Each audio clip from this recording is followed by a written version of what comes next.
Chapter 8, Real, Personal, and Intellectual Property, presented by Kelly Herzig.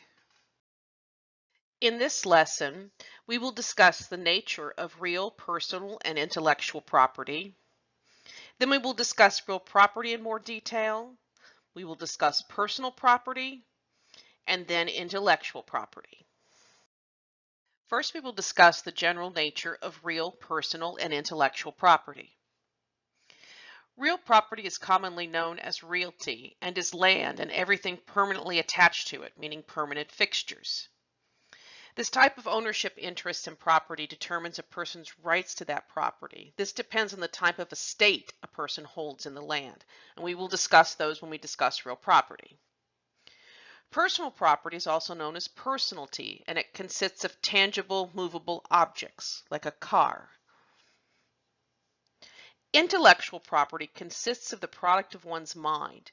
Intellectual property law protects property that is the result of mental creativity rather than physical effort.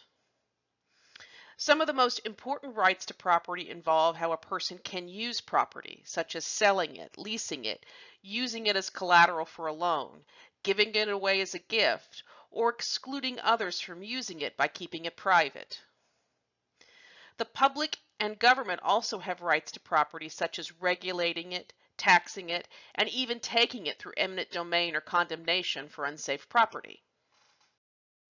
Next, we will discuss the extent of ownership in real property. When a person owns land, they own more than just the surface. They own air rights, the airspace above the land. They extend to the atmosphere and are part of the concept of real property. Air rights can limit planes flying low over property and can be important in urban areas, as it can limit the number of stories that can be built on a piece of land or whether someone could build a bridge or walkway over a piece of property. Then there are water rights. This consists of the legal right to use water flowing over or under the land, though these rights are not absolute. There are often legal restrictions preventing landowners from diverting or damming the water on their land in a manner that adversely affects downstream owners. Then there are mineral rights. This involves the rights below the surface of the land and allows a landowner to extract subsurface minerals like oil and gas, other minerals, and metals. Landowners can lease or sell the air, water, and mineral rights separately while retaining the land's surface ownership. Next, we will discuss interests in real property. These are the estates that I mentioned in that previous slide. The first is fee simple absolute. This is the most common estate a person may hold. The landowner has exclusive ownership and possessory rights of the land and all the interests in the land, the air, the water, and mineral rights. They can sell or lease or gift this land as they wish because they are the owner in fee simple absolute. In addition, a fee simple absolute interest in land can be transferred to a person's heirs upon their death. Then there is the conditional estate. A person holding this type of estate has the same ownership interest as a holder of a fee simple absolute, except that their interest is subject to a condition. If the required event fails to occur or a prohibited specific event occurs, the ownership interest terminates. For example, you inherit the family home as long as you are married by age 30. If you turn 30 and are not married, the house and the property will transfer to the next heir or revert to the estate for liquidation. The next estate is the life estate. This ownership interest is granted for the life of an individual and ends upon that person's death. For example, you inherit the family home, but your grandmother is allowed to live there for the rest of her life. She has a life estate. However, she cannot waste or damage the property through abuse or neglect and must reasonably protect the property's value. Next are future interest estates. This ownership estate involves current ownership in property, but possession of that property in the future. For example, in the life estate situation, if grandma has a life estate in the family home, you own the property but do not have the right to possession until grandmother's death. You as the heir have a future interest in the property.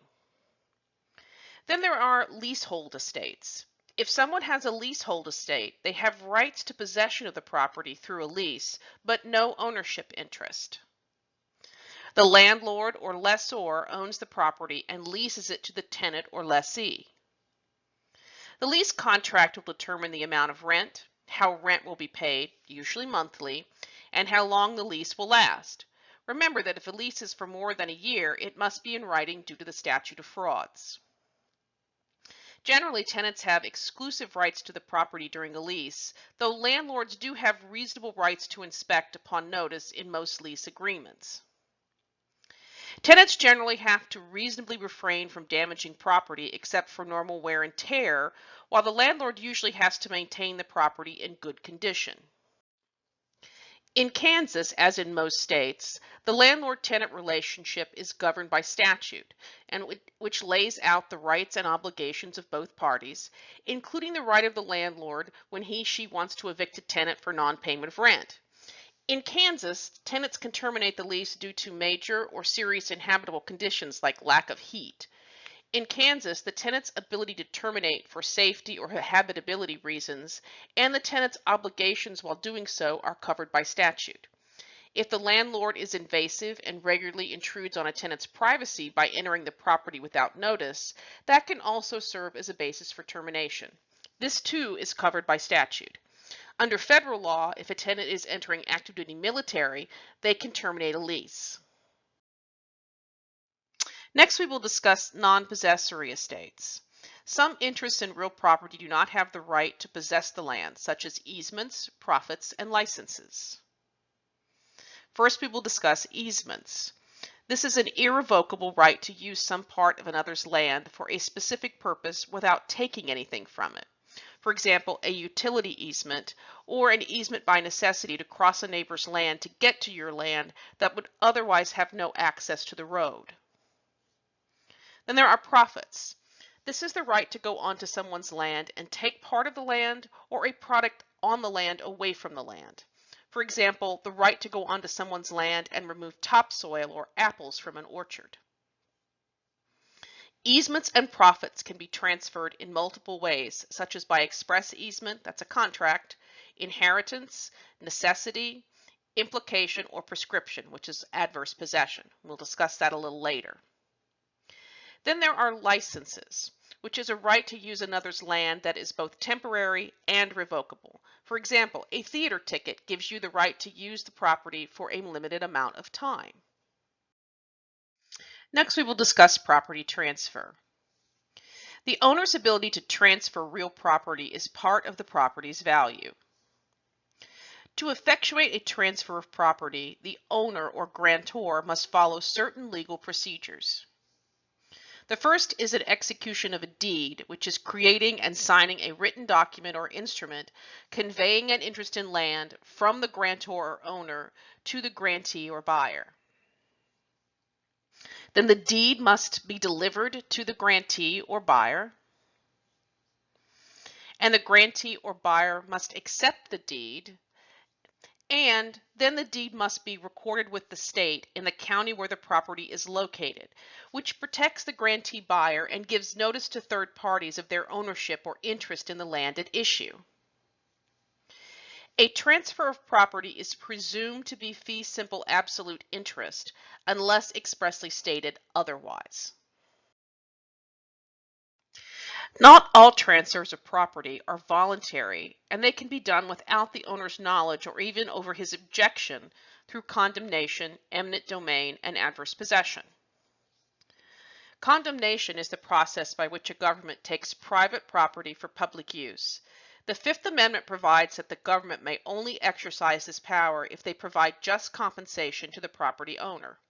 It can be done because a property is unsafe or violates health codes. In those situations, the owner usually ends up not being compensated because the fines offset the value of the property. In other instances, eminent domain will compensate the owner for the taking.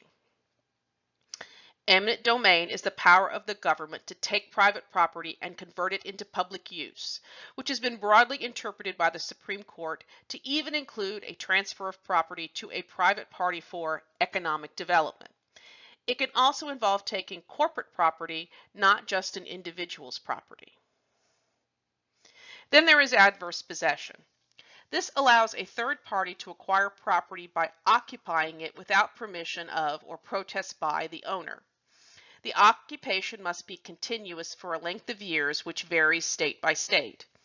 To adversely possess a property in Kansas, you must have openly, exclusively, and continuously been in possession of the real property, either knowingly, adversely, or under an inaccurate belief of ownership of that property for at least 15 years.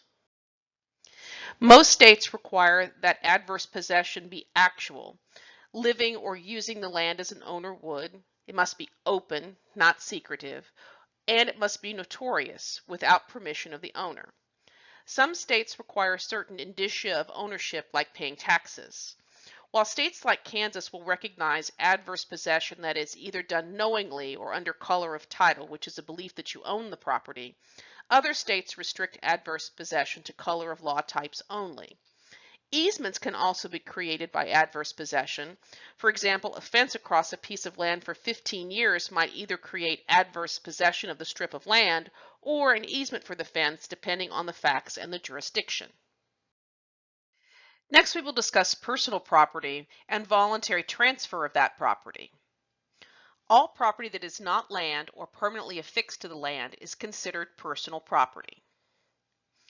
Personal property may be tangible like goods or intangible like stocks, bonds, or intellectual property. Most intangible property is represented by a writing, except certain intellectual property types. Property is most often transferred by purchase or by gift. When property is transferred, title, which represents ownership of the property, passes to the recipient. When property is purchased, title to the property is exchanged for consideration, usually money, though it can also be an in-kind exchange, such as trading one property for another. Some property transfers, such as the sale of motor vehicles, boats, and aircraft, must be registered with the state via a title instrument signed by the seller to the new owner. In Kansas, when a person buys a car for cash, the seller must sign the title document and give it to the buyer. The buyer must go register it at the tag office, pay the registration for a new license plate, and pay any prorated personal property taxes. The old owner will get a refund of any prorated taxes he or she paid from the state. If the buyer uses financing for the car, they will not get the title until the loan is paid off. Property can also be transferred by gift. Because there is no consideration paid for a gift, a promise to make a gift is generally unenforceable. However, once the gift is properly transferred, it is irrevocable. And there are three elements for a valid gift. Delivery of the gift, meaning it can be actually physically transferred or constructively transferred by giving access to the gift or something that represents it, such as the keys to a new car. Then there must be delivery, and this must be made with donative intent, the intent to give a gift. And there must be acceptance of the gift by the recipient. Gifts can be made while the donor is living, which are called inter vivos gifts, or they can be made when a person believes themselves to be dying, called causa mortis gifts. Causa mortis gifts can be revoked any time before the donor's death and are revoked automatically if the donor recovers. Next, we will discuss the involuntary transfer of personal property. Involuntary transfers of property can occur when property is abandoned, lost, mislaid, or repossessed. Abandoned property is property discarded by the original owner, and anyone finding it or possessing it acquires ownership. For example, putting a couch out on the sidewalk with a sign that says free. If a person takes the couch, they're the new owners. Lost property is property that the original owner unknowingly dropped or left somewhere. In most states, if a person finds lost property, they have title to the property, though the original owner can retrieve it. Mislaid property is property that the original owner intentionally placed somewhere, like on a table, but has forgotten where he or she put it. The person who owns the realty where the mislaid property is located has the right to hold the property until the true owner returns to claim it. For example, leaving a cell phone on the table at a restaurant. Mislaid property can be tricky. If someone finds a cell phone left at a restaurant, the best policy is to give it to the restaurant owner to hold until the owner comes to get it. In some states, a person may be considered guilty of theft if he or she knowingly comes into control of mislaid property, which is why the best option is to give it to the owner of the realty where it was found. However, even if one does take possession of mislaid property, it must be proven that he or she made no attempt to return it to its owner in order to be convicted of theft in that state. If no one claims lost or mislaid property after a reasonable time, the finder can become the owner of the property. Sometimes that period of time is set by statute, and other times it is determined by what is reasonable under the circumstances under the common law. In some states, the law requires that before becoming the owner of lost or mislaid property, a finder must try to locate and return the property to the owner, place an ad in the newspaper to give notice to the owner that the property has been located, or turn the property over to the police for a statutorily established reasonable period of time before they can claim it. Property that is the subject of a perfected security interest can be repossessed by the secured creditor if the owner does not pay under the contract. We've talked about repossession before, and so I won't go into it again, but I do want to remind you that it is a way that personal property can be involuntarily transferred. There are other means of acquiring property: creation, court order, and confusion, which is also known as commingling. First, we will discuss creation. If a person creates a piece of property, they are generally the owner, except if a person creates the property for another person who paid for its creation. Sometimes employees create property during the scope of their employment, in which case this generally means the property belongs to the employer. Then you can transfer property by court order. Many times a court will determine who owns a piece of property, or the court can be used to transfer property such as in a repossession action, divorce proceeding, or probate matter. Then finally there's confusion. This occurs when fungible products such as barrels of oils or crops like apples are commingled. Generally, if goods are commingled by a third party, each contributor is entitled to a percentage of the total goods based on their contribution. However, if a person is responsible for the commingling and cannot prove the percentage they own, the innocent party in the situation acquires title to all of the goods commingled. The last major topic we're going to cover in this lesson is intellectual property. Remember, intellectual property is property that comes from the creativity of the mind. It is often more complicated than real property, both in terms of the concepts and the law involved. So we're going to spend a little bit more time on intellectual property. We will begin with trademarks. A trademark is a distinctive mark, word, design, picture, or arrangement that a producer uses in conjunction with a product and tends to cause consumers to identify the product with the producer. Everybody knows what the golden arches are. They're associated with McDonald's. Even the shape of a product or its packaging can be a trademark if it is non-functional. The definition of trademark is very broad, and litigation often occurs over what can and cannot be considered a trademark. Even a color, if unusual enough in the circumstances, can be a trademark according to the Supreme Court. Trademarks used only in intrastate commerce are protected by state common law. If a trademark is used in interstate commerce, to be protected it must be registered with the U.S. Patent Office under the Lanham Act of 1947.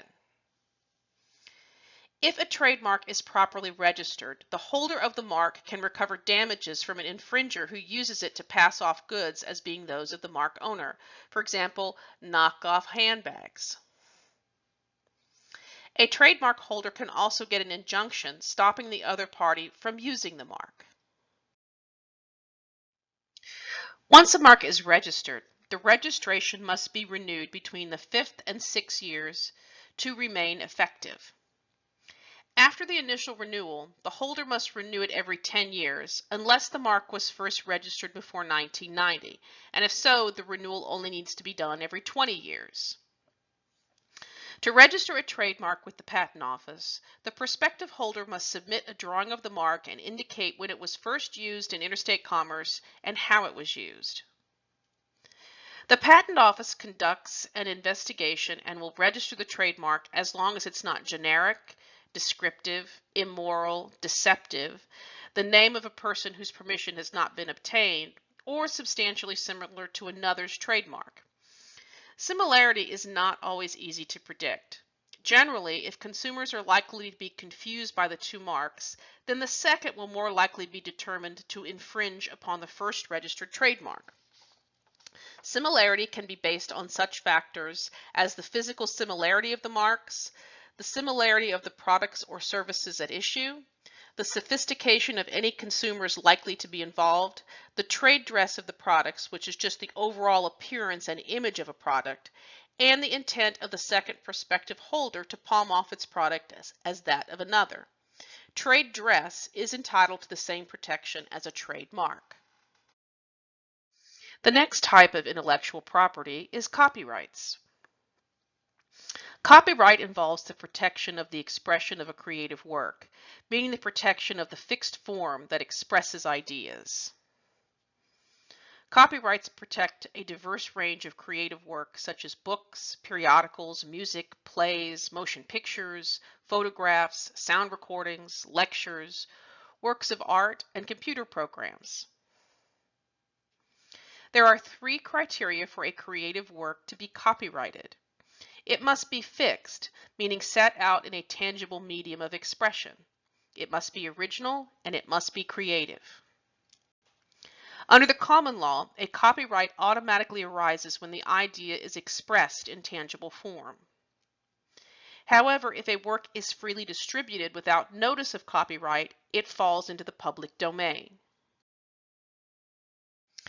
A copyrighted work that is reproduced with the appropriate notice of copyright affixed is protected for the life of the creator plus 70 years, meaning copyrights can pass through probate and be inherited. Under the common law, one who infringes upon a copyright can be enjoined or prohibited from reproducing a copyrighted work.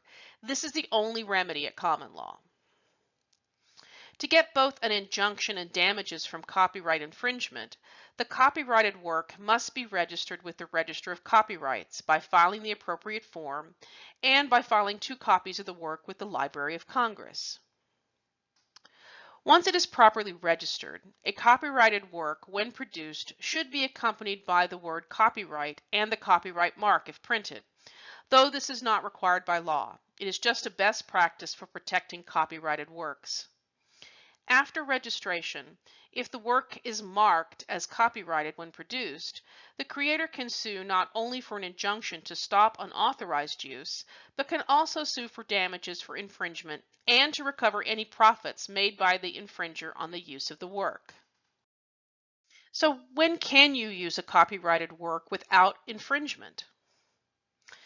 The fair use doctrine provides that a portion of a copyrighted work may be reproduced for the purpose of criticism, comment, news reporting, teaching, including multiple copies for classroom use, scholarships, and research. For example, showing a brief movie clip in a live class to demonstrate a point of teaching would be an example of fair use. I often used sections of My Cousin Vinny in my classes for CLE when I was teaching lawyers trial techniques and tactics. The use must not reduce the commercial value of the protected work. Courts use a 4-part test to determine if the fair use doctrine provides a defense to copyright infringement. First, the purpose and character of the use, the nature of the copyrighted work, the amount and substantiality of the portion used in relation to the copyrighted work as a whole, and the effect of the use on the potential market for or value of the copyrighted work. Next, we will discuss patents. Patents are probably the most complicated because they involve inventions and processes, and so bear in mind that the rules here are somewhat simplified. If you want to get a patent, you really need a patent attorney to help you. A patent protects a product, process, invention, machine, or plant produced by asexual reproduction. A patent grants protection to the holder for the exclusive right to produce, sell, and use the subject of the patent for 20 years from the date of the application. In order to get a patent, 3 criteria must be satisfied. The object of the patent must be new or novel. No one else must have previously published or made the plans for the subject of the patent. The object must be useful unless it is a design. It must provide some utility to society. The object must be non-obvious. The invention must not be one that a person of ordinary skill in the trade could have easily discovered. The holder of a patent may license the invention, which usually involves the right to manufacture and sell the product or process in exchange for royalties, which is just money, on the patented invention's use. Patents may not be used for an illegal purpose, such as tying arrangements or cross-licensing. A tying arrangement is an illegal agreement in which the sale of one product is tied to the sale of another. Usually the licensee of a patent is required to buy some non-patented products from the holder of the patent. A cross-licensing is an illegal contractual arrangement in which two or more parties license each other to use their specified intellectual property only on the condition that neither one licenses anyone else to use the patent without the other's consent. These are both illegal because they unfairly restrict or reduce competition in the marketplace. To obtain a patent, one generally hires an attorney licensed before the U.S. Patent Office. The attorney will do a patent search to make sure no similar patents exist. If none exist, then the attorney will fill out the patent application and file it with the Patent Office. As part of the application process, the person applying has a duty to disclose any prior art he or she is aware of related to the invention, including other patents. The Patent Office evaluates the application, and if the object meets the criteria for a patent is issued within approximately 2 years. That seems like a long time, but there are other countries that have much longer terms. In Japan, it takes about 6 years. Once the patent is granted, the holder can bring suit in federal court against anyone who infringes upon the patent and can be awarded damages and injunctive relief. However, the infringer defendant can defend against the action by claiming the Patent Office should never have issued the patent, which, if successful, results in the loss of the patent. Challenges to a patent can also be brought to the U.S. Patent and Trademark Office through a re-examination of the patent, which can take years.